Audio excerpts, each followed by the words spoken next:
World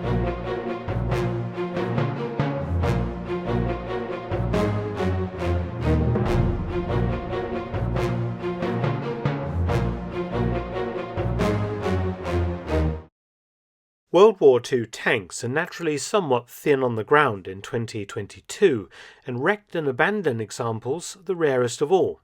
In Britain, many World War II-era tanks ended their days as targets on tank gunnery ranges, and up to the last 15 or 20 years, a few sad and forlorn Shermans and Churchills, brown with rust, lay forgotten on Britain's remoter ranges. Fortunately, collectors and museums realized that the ranges were one of the last places where World War II-era vehicles could be easily salvaged, and almost all of these ancient relics have been removed for restoration and public display. But somewhat incredibly, a few old World War II tank wrecks remain in place, overlooked by conservators.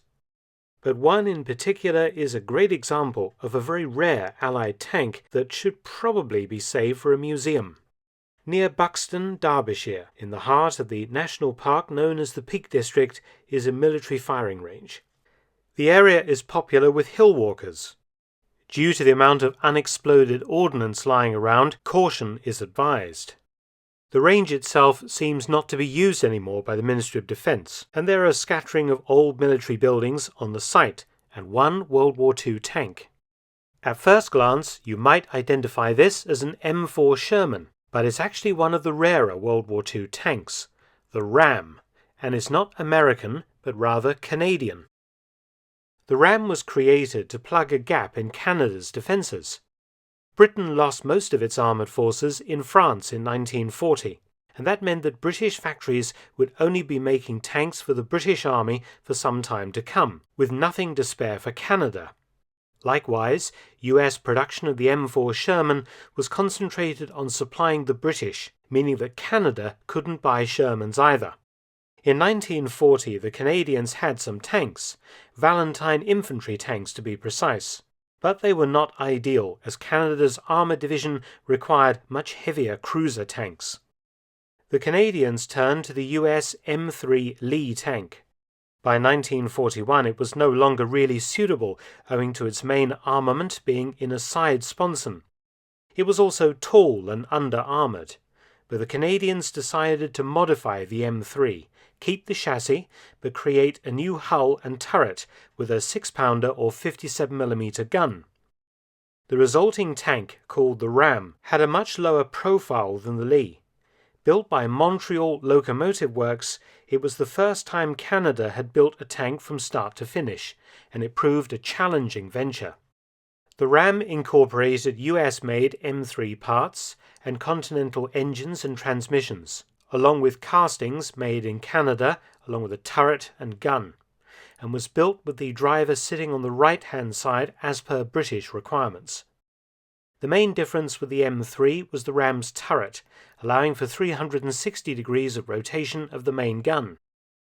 The prototype Ram was completed in June 1941 and production commenced in November, continuing through to July 1943, though Canadian tank production was later switched to the M4A1 Sherman for the British and Canadian forces.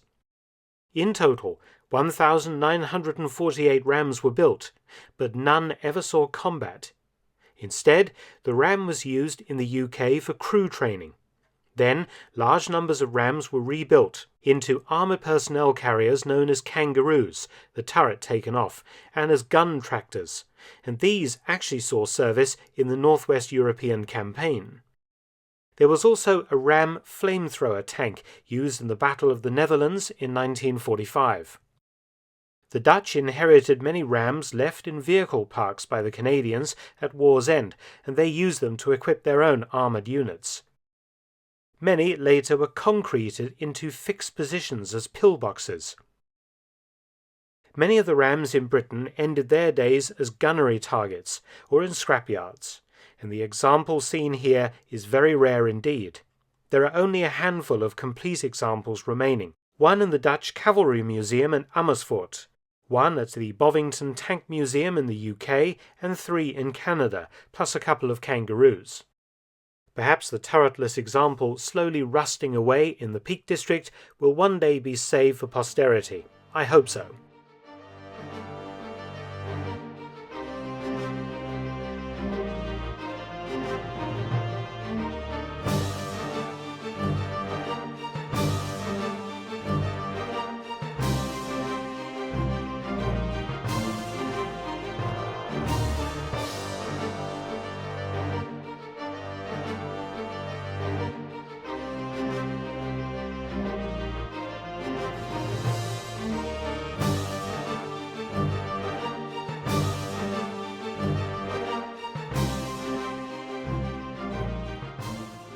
Thanks for watching. Please subscribe and share, and also visit my audiobook channel, War Stories with Mark Felton. You can also help to support both of my channels at PayPal and Patreon. Details in the description box below.